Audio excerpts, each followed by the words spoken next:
በዓለማችን ላይ እንደ ሻኦሊን መነኩሳት የአካልና የአእምሮን ብቃት አቀናጅቶ የያዘ ጥበብ ማግኘት ይከብዳል። ካንፉ በጦር ላይ መተኛት፣ በሁለት ጣት ላይ መቆምና ጡብን እንደ ወረቀት መቆራረስ ለእነዚህ ጀግና ማስተሮች ተራ ነገር ነው።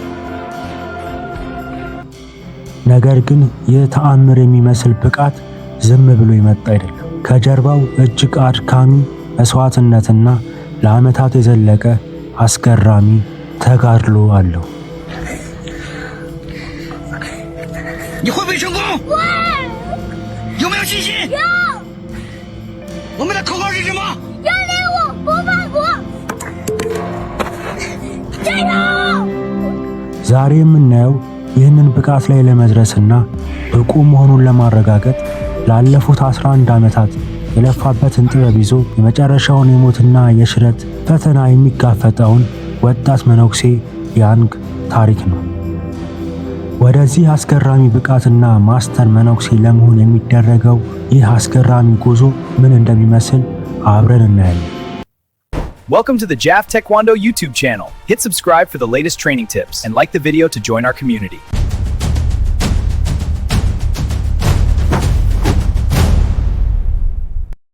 ኩንጉፉ መጀመሪያ የተፈጠረው ጥንታውያን የቻይና መነኩሳት ለሰዓታት ለሚቆየው የጸሎት ጊዜ የአካል ብቃት እንዲኖራቸው ለማድረግ ነበር። ድሮ የሻኦሊን ተዋጊዎች ጥበባቸውን ቤተ መቅደሳቸውንና መንደራቸውን ለመጠበቅ ይጠቀሙበት ነበር። ዛሬ ግን ይህ ጥበብ የእምነታቸውና የጽናታቸው መገለጫ ነው። የሻኦሊን ቤተ መቅደስ ላለፉት 50 ዓመታት የኩንጉፉ መፍለቂያ በመሆን በዓለም ላይ የታወቀ ነው። እዚህ 400 መነኩሳት የሚኖሩ ሲሆኑ መቶዎቹ ብቻ ናቸው ተዋጊ መነኩሳት ወይም ማስተር ለመሆን የበቁት።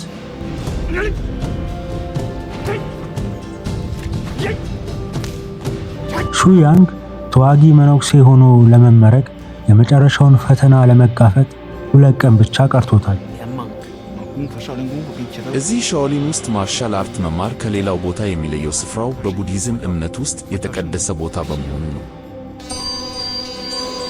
በሻኦሊን ማዕረግ ማግኘት የዓመታት መስዋዕትነት ይጠይቃል። 如果要这次没有通过，还是 ፈተና በዚህ ጊዜ ካላለፍኩኝ ራሴን በከፍተኛ 非常 ሁኔታ 对 እንደበደልኩና 自己 እንደተሸነፍኩ 失 ነው 望。 የሚሰማኝ። 在这你说明这前 ላለፉት ከ10 ዓመታት በላይ የለፋውበት እጅግ አድካሚ ሥራና መስዋዕትነት በሙሉ ከንቱ ሆኖ ይቀራል ብዬ እሰጋለሁ። 记下来，所以说把很多的一些招式，然后编排成。 እያንዳንዱ መነኩሴ አንድ ልዩ የጥበብ ዘርፍ ይመርጣል። ለምሳሌ እንደ ታይገር ስታይል፣ ስኔክ ስታይል ወይም ሞንኪ ስታይል የመሳሰሉትን ከ80 በላይ የጥበብ ዘርፎች ውስጥ አንዱን ይመርጣል።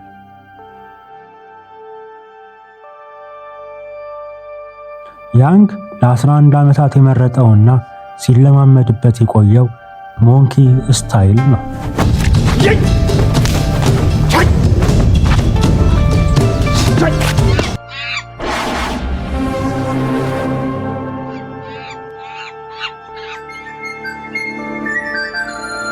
ሁጉን ወይም የዝንጀሮ ዘንግ በባህላዊ የቻይና ማርሻል አርት ውስጥ እጅግ አስደሳችና ተለዋዋጭ የጦር መሳሪያ ስልት ነው። ይህ ጥበብ መነሻውን ያገኘው ከዝንጀሮች ቅልጥፍናና ብልህነት ሲሆን ትኩረቱ ፈጣን እንደ ውሃ የሚፈስ እንቅስቃሴዎችና ረቂቅ ዘዴዎች ላይ ነው።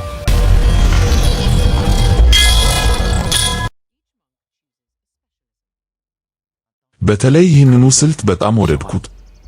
የዝንጀሮ ስልት በትር ከፍተኛ ጥበብና ውስብስብ ቴክኒኮችን የሚጠይቅ በመሆኑ ይህንኑ ለመማር ከፍተኛ ጉጉት ነበረኝ። ያንግ በዚህ ዘንግ ለ11 ዓመታት ሲለማመድ ቢቆይም ነገር ግን ሁሌም የሚያስቸግረው አንድ እንቅስቃሴ አለ። ይህም እንቅስቃሴ ዝንጀሮ ዛፍ ላይ ሲወጣ በመባል ይታወቃል። ይህ በኩንጉፉ ውስጥ ካሉ እጅግ አስቸጋሪ እንቅስቃሴዎች ውስጥ አንዱ ነው። የእሱ መሪ ማስተር ያን ዊሴን በቅርብ እየተከታተለው ለፈተናው እያዘጋጀው ነው። ያንግ ዘንጉ ላይ በሁለት እግሮቹ መቆም፣ እጆቹ መልቀቅና ዘንጉ መሬት ሳይነካ በድጋሚ መያዝ አለበት።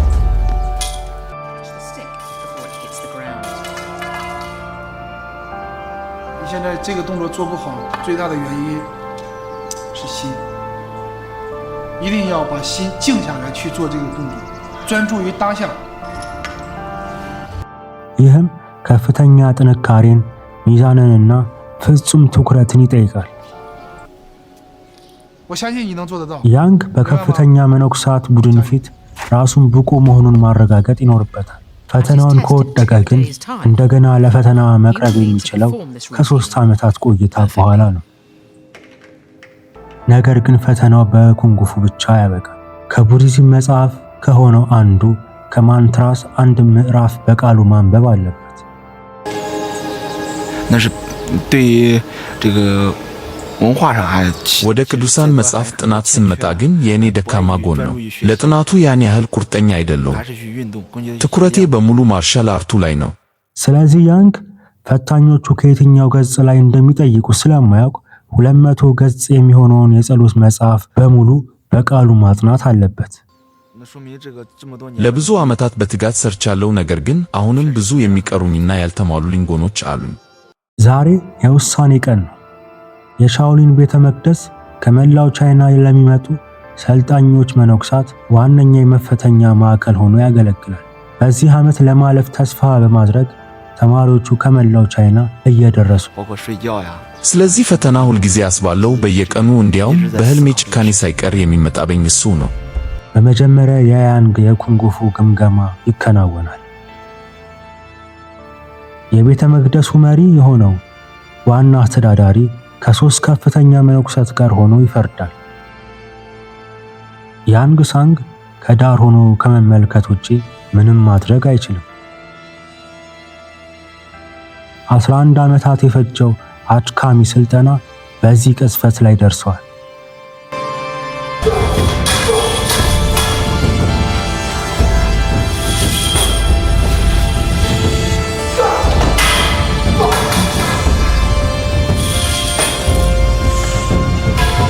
ፈታኞቹ እጅግ ከፍተኛ የሆነ መስፈርት አላቸው። እያንዳንዱ እንቅስቃሴ ከፍጹም መረጋጋት ጋር መመጣጠን አለበት። እስካሁን ሁሉም ነገር በጥሩ ሁኔታ እየሄደ ነው። ነገር ግን ቀጥሎ ያንግ በከፍተኛ ሁኔታ የሚፈራው ቴክኒክ ይመጣል።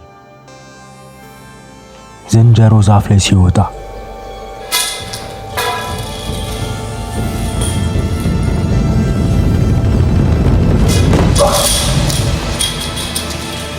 flawless. 不用怕难，不用怕苦，只要坚持，我相信都会有很好的结果。以教奉行。 ያንግዲን በኩንጉፉ ፈተናው እጅግ አስደናቂ ብቃት አሳይቷል።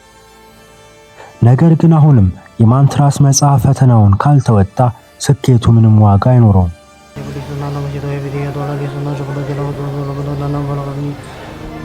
ፈታኞቹ እያንዳንዱ ተማሪ ከማንትራስ መጽሐፍ ውስጥ በቃሉ እንዲያነብ የፈለጉትን ይጠይቃሉ። መነኩሳቱ በወደቁ ጊዜ እንኳን ፊታቸው ላይ ምንም አይነት የንዴት ስሜት እንዳያሳዩ ነው የሰለጠኑት። በመጨረሻም የያንግ ተራ ደርሷል። ካለፈ ሙሉ ሞኖክሴ ወይንም ማስተር ይሆናል። 观自在菩萨行深般若波罗蜜多时，照见五蕴皆空，度一切苦厄。舍利子，色不异空，空不异色，色即是空。 Fail. ካልተሳካለት ግን እንደገና ለመሞከር ሌላ የ3 ዓመት ጥበቃ ያስፈልገዋል። 无明亦无明尽，乃至无意世界无明。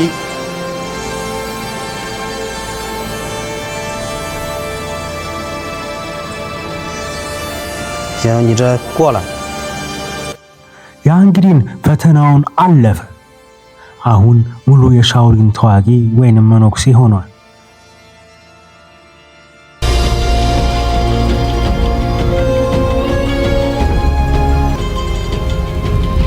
ቀሪ ህይወቱን በስልጠና በትምህርትና በማስተማር መንፈሳዊ ጉዞ ላይ ያሳልፋል። 也是非常的这个有福报啊！ ይህን የመነኩሴነት ማዕረግ ለማግኘት በመታደሌ 开始的 ተባርኪያለሁ። 节点吧。 ይህም ለህይወት ጉዞዬ አዲስ መጀመሪያ ነው። ዛሬ የያንግዲን የ11 ዓመት የልፋት ውጤት አግኝቶ ተዋጊ መነኩሴ ወይንም ማስተር የሚለውን ታላቅ ማዕረግ ተቀናጅቷል። ይህ ታሪክ የሚያስተምረን ትልቁም ነገር አለ። ለዓላማ መጽናት፣ አለመሸነፍ መጨረሻው ድል መሆኑን ነው። እናንተስ የዚህ ወጣት ጽናት፣ የሻኦሊን መነኮሳት አስገራሚ ጥበብ ምን ስሜት ፈጠረባችሁ? ሐሳባችሁን ኮሜንት ላይ አጋሩ። ቪዲዮን ከወደዳችሁት ላይክ ማድረጋችሁን፣ ለሌሎችም እንዲደርስ ሼር ማድረጋችሁን አትርሱ። እንዲህ አይነት አስገራሚ ታሪኮችን በየቀኑ ለማግኘት ሰብስክራይብ በማድረግ ቤተሰብ ይሁኑ።